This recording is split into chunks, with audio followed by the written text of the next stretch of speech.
नमस्कार। देश काल में आपका स्वागत है। मैं हूं मुकेश कुमार। दोस्तों, जब राजनीति में गिरावट आती है तो वो गिरावट आपको जीवन के हर क्षेत्र में दिखने देने लगती है, क्योंकि राजनीति हमारे समाज की धुरी है। राजनीति से हमारे समाज के जो विभिन्न अंग हैं वो संचालित होते हैं, निर्धारित होते हैं। चाहे शिक्षा का मामला हो, स्वास्थ्य का मामला हो, संस्कृति का मामला हो, इतिहास का मामला हो, रक्षा सुरक्षा का मामला हो और खेल का मामला हो। अगर राजनीति निचले दर्जे पर पहुंच जाए, अत्यधिक बेहद स्वार्थी हो जाए, अंधी हो जाए स्वार्थ में, तो फिर वो कुछ नहीं देखती, केवल और केवल अपना भलाई सोचती है। भले ही किसी भी क्षेत्र का कुछ भी हो जाए, उसे फर्क नहीं पड़ता। और ये हम इस समय हिंदुस्तान में बड़े पैमाने पर होता हुआ देख रहे हैं।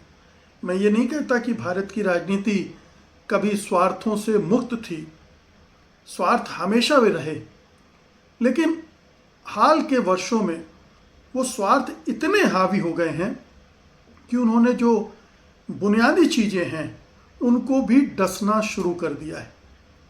उनको भी वो स्पेयर नहीं कर रही है, उन्हें छोड़ नहीं रही है।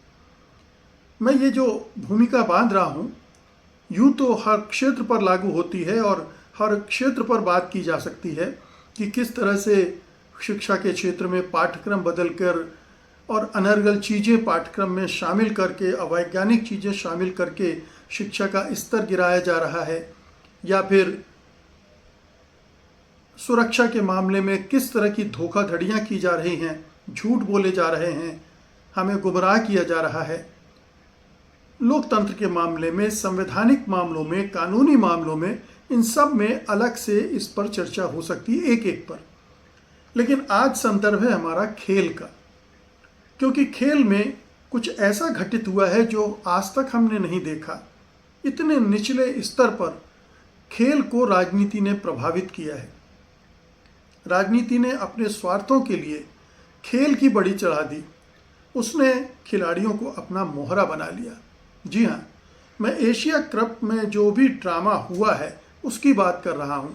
वो हमारी घटिया राजनीति का एक बहुत ही फूहड़ प्रदर्शन रहा है। हो सकता है कि जो अंधभक्त हैं, जो सियासत को ठीक ढंग से समझते नहीं हैं, जिन्हें राष्ट्रवाद की समझ नहीं है, वो तालियां बजा रहे होंगे कि हमने पाकिस्तान की धुर्रे बिखेर दिए, उसको अंतर्राष्ट्रीय मंच पर अपमानित कर दिया, क्योंकि हमारे खिलाड़ियों ने ट्रॉफी लेने से मना कर दिया। जो एशियन क्रिकेट काउंसिल के अध्यक्ष हैं, जिनका हक बनता है ट्रॉफी देने का, उनसे लेने से मना कर दिया। जो पीसीबी पाकिस्तान क्रिकेट बोर्ड के भी चेयरमैन हैं और वहाँ के गृह मंत्री भी हैं मोहसिन नकवी, उनसे ट्रॉफी लेने से मना कर दिया और इससे उनकी फजीहत कर दी हमने। और ये सोचकर हम लोग या हम में से बहुत लोग खुश हो रहे हैं। हमारे दिमाग में ये बात नहीं आ रही है कि इस घटना से खेल का कितना नुकसान हुआ है, खेल की भावना का कितना नुकसान हुआ है और भविष्य में इसके क्या असरात पड़ सकते हैं, क्या प्रभाव पड़ सकते हैं। तो जो बहुत ही संकुचित सोच वाले लोग हैं, क्षुद्रता जिनमें है, वो इसको एंजॉय कर रहे होंगे।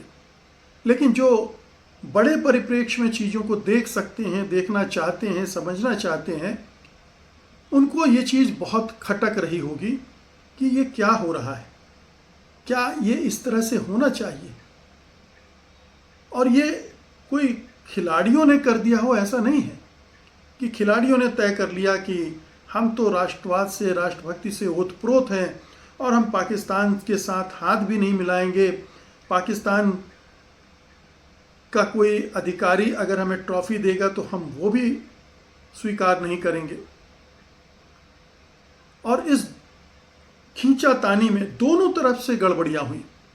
यानी भारतीय टीम ने पाकिस्तानी खिलाड़ियों से हाथ नहीं मिलाया, तो इसके एवज में उनके एक खिलाड़ी ने मैदान से ही AK-47 दागने का इशारा किया, दूसरे ने भारत के विमानों को गिराने का इशारा किया और ये सिलसिला चलता रहा। फाइनल के दिन भी पाकिस्तान के कप्तान ने वो जो चेक दिया गया था रनर्स अप का, उसको ग्रहण करने के बाद फेंक दिया, क्योंकि वो भारतीय अधिकारियों ने उन्हें दिया था, तो उन्होंने भी अपने हिसाब से वही कर दिया। तो दोनों तरफ की जो घटिया राजनीति है दोनों देशों की, वो इतने महत्वपूर्ण खेल को इस तरह से गंदला कर रही थी। इसमें कोई संदेह नहीं होना चाहिए कि इसमें खिलाड़ियों की कोई भूमिका नहीं थी, सिवाय इसके कि वो दबाव में रहे होंगे, उनसे कहा गया होगा कि ऐसा करो और उन्हें करना पड़ा। हो सकता है खुशी से वो करने के लिए तैयार हो गए हों, क्योंकि खिलाड़ियों में उतनी राजनीति की, समाज की, देश दुनिया की समझ नहीं होती है। वो खेल को समझते हैं, खेलना जानते हैं। कई खिलाड़ियों में खेल भावना भी कूट कूट कर भरी होती है और कई में वो भी नदारद रहती है। जिनमें खेल भावना कूट कूट कर भरी होती है वो खेल के मैदान में खेल की गरिमा को बरकरार रखते हैं, खेल की गरिमा को गिरने नहीं देते हैं। और ऐसे बहुत सारे मौके आए हैं जब आपने देखा कि विराट कोहली हों, सचिन तेंदुलकर हों, महेंद्र सिंह धोनी हों, सुनील गावस्कर हों, जो लीजेंड हमारे हैं, उन्होंने इसका पूरा ख्याल रखा। और भी दुनिया के तमाम देशों के तमाम बड़े खिलाड़ी, प्रतिष्ठित खिलाड़ी, उन्होंने हमेशा खेल भावना का ध्यान रखा है। मुझे याद है कि इंग्लैंड के कप्तान होते थे माइक ब्रियरली, उन्होंने एक मैच में विश्वनाथ आउट नहीं हुए थे, लेकिन उन्हें लगा कि आउट हो गए हैं, अपील हुई थी और वो मैदान से बाहर जाने लगे, लेकिन माइक ब्रियरली ने अंपायर को कहा कि वो आउट नहीं हैं, उनको वापस बुला लिया मैदान। तो ऐसे बहुत सारे हमें प्रमाण मिलते हैं जब इस तरह की प्रतिस्पर्धाओं में लोग बड़े दिल से काम लेते हैं। यहाँ हमें क्षुद्रता देखने को मिली। हमारे खिलाड़ियों को हमारी राजनीति ने क्षुद्र बना दिया, उनको मोहरा बनाकर उनसे ऐसे ऐसे काम करवाए जो कतई नहीं करवाए जाने चाहिए थे। एक वीडियो आया है जिसमें दिख रहा है, जो टूर्नामेंट शुरू होने के पहले था, कि जो पाकिस्तान क्रिकेट बोर्ड के चीफ हैं मोहसिन नकवी साहब, वो तमाम खिलाड़ियों से हाथ मिला रहे हैं, भारत के भी पाकिस्तान के भी, और वहाँ उस तरह की कोई बात हमें देखने को नहीं मिली। अगर इतना ही गुस्सा था, इतनी ही नफरत थी पाकिस्तान से, पाकिस्तान के अधिकारियों से, खिलाड़ियों से, तो फिर एक जगह इकट्ठे क्यों हुए? एक जगह मिलना जुलना क्यों हुआ? हाथ मिलाना क्यों हुआ? इसका मतलब है कि तब तक ऊपर से निर्देश नहीं आए थे कि क्या करना है। इसलिए जैसा होना चाहिए वैसा टूर्नामेंट का आगाज होने जा रहा था। बात बिगड़ी भारत पाकिस्तान के पहले मैच में, और उसी मैच से ये खेल का सिलसिला शुरू हुआ। ध्यान रखिए, भारतीय टीम के मैनेजर कौन हैं? भारतीय टीम के मैनेजर हैं गौतम गंभीर, जो कि भारतीय जनता पार्टी के सांसद भी रह चुके हैं। एक तरह से भारतीय जनता पार्टी के नेता हैं, वो दिल्ली के एजेंट हैं, और उन्हीं के पास निर्देश आए होंगे कि क्या करना है, और उन्होंने बखूबी उन निर्देशों को खिलाड़ियों से कहा होगा। और खिलाड़ियों में इतनी हिम्मत, साहस तो होता नहीं है। वो जानते हैं कि अगर ना करेंगे तो उनका करियर चौपट कर दिया जाएगा, उन्हें टीम से बाहर कर दिया जाएगा।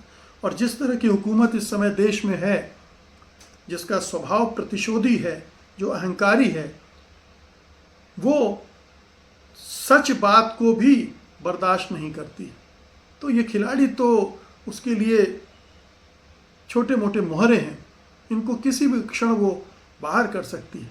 तो खिलाड़ी चूँकि वो इस राजनीति में पढ़ना भी नहीं चाहते, जो उनसे कहा गया उन्होंने कर दिया, जो उनसे कहलवाया गया वो उन्होंने कह दिया। जैसे सूर्य कुमार यादव ने कहा कि ये हमारा फैसला था कि हम पाकिस्तानी खिलाड़ी से हाथ नहीं मिलाएंगे। उन्होंने फाइनल के बाद ये कहा कि हमने ये फैसला मैच जीतने के बाद मैदान पर लिया, जो कि असंभव लगता है। ये फैसला किसी कप्तान के हाथ में होता ही नहीं है। ये फैसला टीम मैनेजमेंट के हाथ में होता है। टीम मैनेजमेंट तय करता है कि अगर हमें किसी तरह का प्रोटेस्ट करना है, हालांकि कुछ बार ऐसा भी हुआ है कि टीम मैनेजमेंट को धता बताते हुए कई खिलाड़ियों ने ब्लैक रिबन बांधकर मैदान में उतरे और उसके लिए उनके खिलाफ कार्रवाई भी हुई है। लेकिन यहाँ वो मामला नहीं था। यहाँ मामला बहुत साफ था।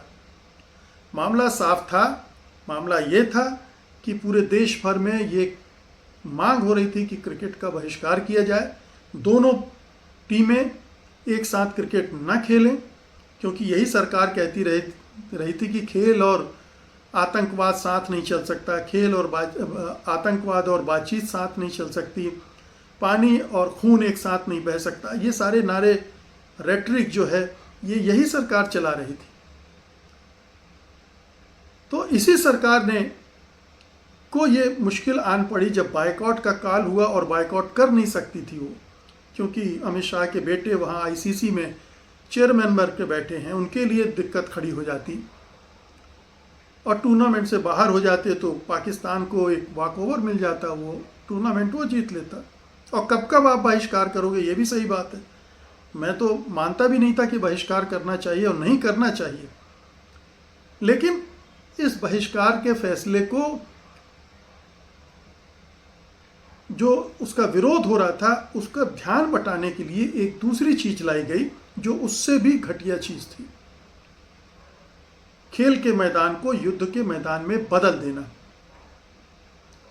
ये सारा कुछ एक बायकॉट के कारण जो सरकार की फजीहत हुई थी उसको छिपाने के लिए, और दूसरा सबसे बड़ा कारण था कि ऑपरेशन सिंदूर के बाद, ऑपरेशन सिंदूर एक सफलता थी, कामयाबी थी भारतीय सेना की, लेकिन भारत सरकार की राजनीतिक और कूटनीतिक नाकामी भी थी। और उससे जो फजीहत हुई है प्रधानमंत्री मोदी की, मोदी सरकार की, बीजेपी की, ये हम सब जानते हैं और आज तक हो रही है। तो प्रधानमंत्री मोदी और उनकी सरकार को लगा कि ठीक है, वहां हम हिसाब नहीं कर पाए तो चलो क्रिकेट के मैदान में ही हिसाब कर लेते हैं। वहां से अपनी जो बदनामी मिली है जंग के मैदान से, कूटनीति के मैदान से, उसकी भरपाई यहां कर लेते हैं। और ये प्रधानमंत्री के ट्वीट से आप बड़ी आसानी से समझ सकते हैं, जो ये कहता है कि ऑपरेशन सिंदूर में भी हम जीते और ये फाइनल मैच भी जीतकर हमने ऑपरेशन सिंदूर की सफलता को दोहरा कर दिया। ये कितना क्षुद्रतापूर्ण ट्वीट है, कितना घटिया सोच वाला ट्वीट है कि ऑपरेशन सिंदूर को इससे जोड़ा गया। ये बताता है, जो मैंने शुरू में बात की थी, कि अगर राजनीतिक नेतृत्व का सोच का दायरा बहुत सीमित हो, संकुचित हो, उसमें उदारता ना हो, उसमें सहिष्णुता ना हो, उसमें दूरदृष्टि ना हो, भविष्य न देख पाए, तो वो निश्चित रूप से अपने अवगुणों को देश के हर चीज पर थोपता जाता है। और ये हमने खेल के मैदान में भी देख लिया। ये इस सरकार के नेतृत्व का प्रदर्शन था, जो ये ड्रामा हुआ है जिसने खेल को बदनाम किया है। देखिए, ये सिलसिला अभी थमने वाला नहीं है। पता नहीं कितने टूर्नामेंट होंगे जहां बार बार पाकिस्तान और हिंदुस्तान आमने सामने होंगे। तो अब हर पक्ष अपने हिसाब से कुछ नया ढूंढेगा एक दूसरे को अपमानित करने का, और ये सिलसिला चलता रहेगा और खेल बदनाम होता रहेगा। और चूंकि आईसीसी में आपके साहबजादे बैठे हैं, अमित शाह के शहजादे बैठे हैं, इसलिए आप मनमानी करते जाएंगे। और चूंकि बीसीसीआई सबसे धनवान बोर्ड है, उसकी चलती है आईसीसी में, तो वो मनमानी करेगा। ये तो नहीं होना चाहिए ना। खेल में तो बराबरी होनी चाहिए। तो कहीं ना कहीं इस पूरे विवाद ने प्रधानमंत्री मोदी को और एक्सपोज कर दिया है, उन्हें और भी नीचे ले आया, उनकी गरिमा को गिरा दिया, प्रधानमंत्री पद की गरिमा को गिरा दिया, देश के नेतृत्व की गरिमा को गिरा दिया। और ये बहुत दुखद अध्याय है भारतीय खेलों का भी और राजनीति का भी। खेल में राजनीति होती थी, खेल की राजनीति होती थी, लेकिन राजनीति ने कभी खेल को इस बुरी कदर डसा नहीं था, उसे इतना विषैला नहीं बनाया था। लेकिन क्या कीजिएगा, अगर देश के नेतृत्व के अंदर इतना विष भरा हुआ है तो वो विष ही उगलेगा। और ये हमने देख लिया है इस पूरे टूर्नामेंट के दौरान। ये एक बहुत दुखद चैप्टर है दोस्तों। ये हमेशा याद रखा जाना चाहिए कि इस एक घटना ने पूरे खेल को बदनाम किया है, खिलाड़ियों को बदनाम किया। और क्रिकेट तो भद्र पुरुषों का गेम माना जाता है, उसको बदनाम कर दिया है। ये अभद्रता जो हमारी सरकार ने दिखाई है, इससे क्रिकेट तो बदनाम ही हुआ है, देश भी बदनाम हुआ है। सरकार की भद्रता अभद्रता से कितनी छवि खराब हुई है वो जाने, लेकिन देश भी बदनाम हुआ कि भारत ने इस तरह की हरकतें इस टूर्नामेंट में की। बहुत ही दुखद है। बहुत बहुत शुक्रिया आपका। धन्यवाद। नमस्कार।